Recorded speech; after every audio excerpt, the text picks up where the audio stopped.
Mi nombre es César Zamboni, soy profesor del Departamento de Español y Literatura de aquí de la Universidad del Cauca.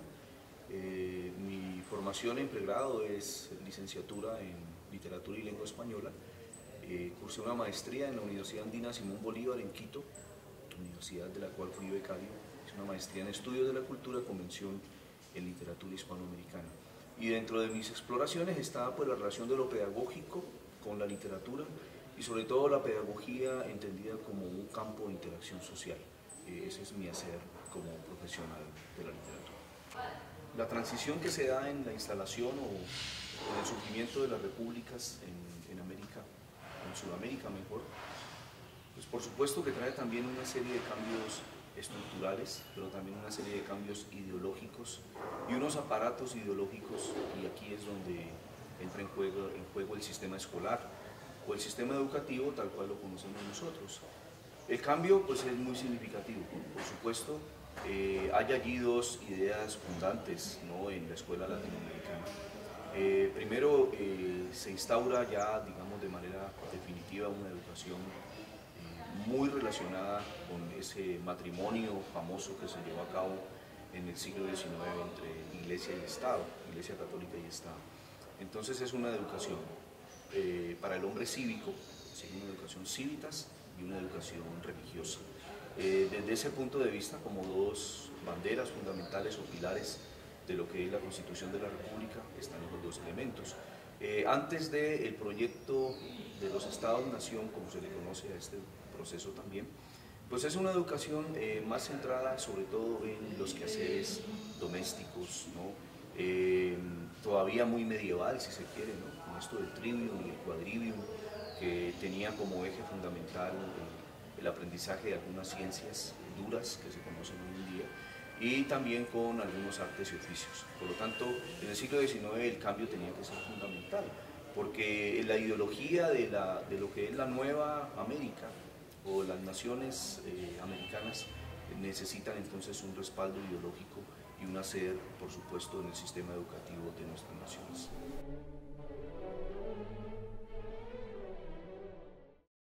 Bien, Joseph Lancaster es un reformista, sabemos nosotros, ¿no? Y lo que él propone, digamos, en Europa es, luego, como va a ocurrir con mucho de la historia latinoamericana, pues muchas de estas ideas van a ser insertadas en nuestro contexto, con o sin éxito. Bueno, esa es otra discusión. Pero el modelo de Lancaster es muy importante por dos razones, con las críticas que se puedan hacer, por supuesto. El primero es que basa Lancaster la educación primero en una coeducación. Él habla de una enseñanza para ambos sexos, asunto que por supuesto era revolucionario para la época. Dos, basa su modelo de aprendizaje en la exploración, primero de las cualidades del niño, y aquí hay un elemento muy importante que es la exploración por medio del juego. Esto va a ser vital, digamos, para la pedagogía contemporánea. El otro elemento, al igual que otros pedagogos contemporáneos de él propone es una enseñanza moral, y para el caso nuestro es una enseñanza moral, por supuesto que parte de los preceptos de la Iglesia Católica.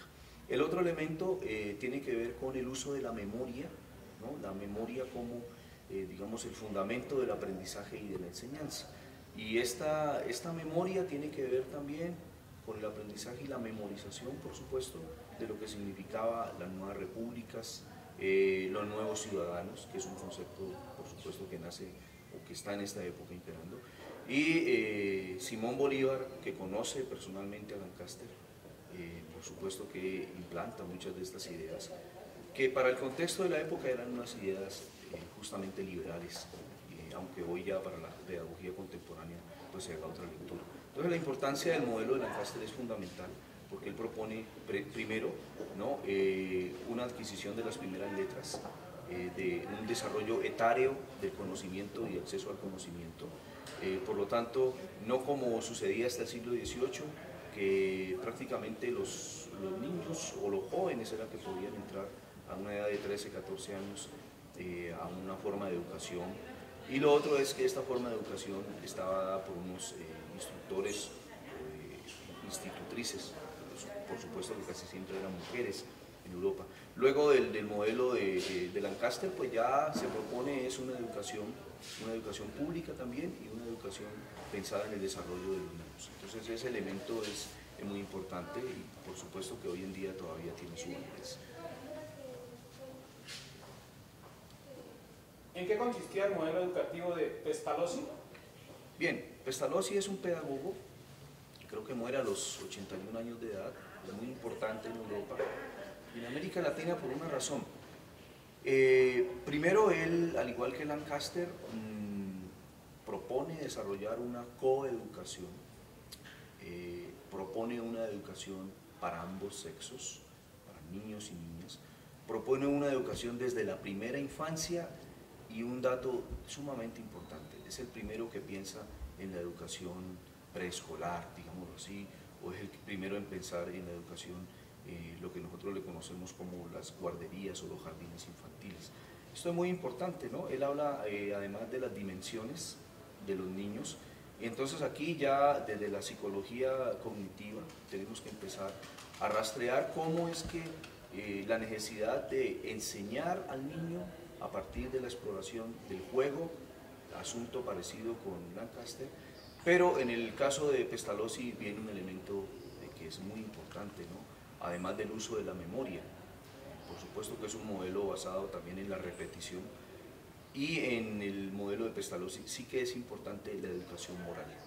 Por lo tanto, esta educación moral, al igual que en el modelo de Lancaster, que es educar al hombre nuevo, al nuevo ciudadano, al hombre libre, al hombre que habita estas coordenadas territoriales de la Nueva América.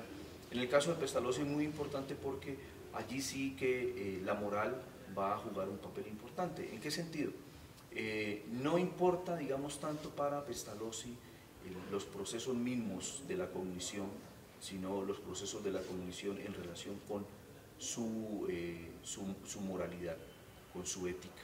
Y ese, digamos, esa proposición binaria de ética y de moralidad va a ser muy importante, es tan importante que todavía, digamos, en nuestro sistema educativo se orienta la cátedra de ética y de formación ciudadana, ¿no? Podemos decir nosotros que es una herencia pestalozziana, muy importante el modelo de Pestalozzi, por ejemplo, para la enseñanza de las matemáticas en la primera infancia, con el uso de tablillas, ¿no? Acudiendo, digamos, a el conocimiento que tenía Pestalozzi de culturas, por ejemplo, africanas, que usaban este tipo de métodos, y acá en el caso de América, pues de algunas culturas nuestras que también hacían una enseñanza de las matemáticas por medio de unos métodos alternativos.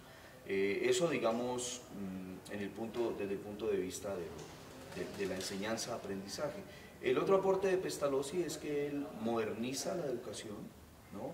También él insiste en la formación etaria, es decir, por edades, y él propone también una división de la educación, una educación elemental o primera formación, luego una formación básica que sería la formación primaria y luego ya una formación secundaria que era el bachillerato, que era el máximo rango académico otorgado por alguna institución. Y también fortalece el sistema educativo como responsabilidad del Estado. Me parece que esos son como los puntos más importantes de Pestalozzi para la educación en América Latina.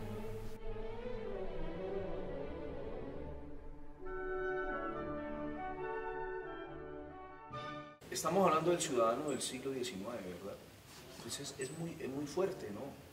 Tanto así que, por ejemplo, nosotros que habitamos estos pasillos coloniales, saben ustedes que nuestra Facultad de Derecho pues, tuvo los primeros egresados en Derecho del país. Por lo tanto, la patria o el modelo de nación mejor que nosotros conocemos hoy en día se construyó seguramente en algunas de estas aulas. Es muy importante, ¿por qué? Porque se le apuesta primero a un modelo de educación liberal, ¿no? A un modelo de educación jurídica y a un modelo de educación política. Entonces el nuevo ciudadano es, además de un hombre moralmente correcto, éticamente adecuado y equilibrado, es también un ciudadano que conoce las leyes, es un ciudadano que entiende el valor de la jurisprudencia, ¿no? para defender sus derechos, pero también para hacer respetar, en este caso, los derechos del Estado. Es fundamental este tipo de formación, por supuesto. supuesto, porque ya el ciudadano no es solamente el ciudadano como entendido como su integralidad, como el buen ciudadano, sino que un ciudadano también a propósito de, ¿no? Se necesitaba un ciudadano que supiera entender y que supiera reforzar y continuar el proceso de la constitución de los Estados-nación que se da en este siglo que es tan importante para nuestra vida presente.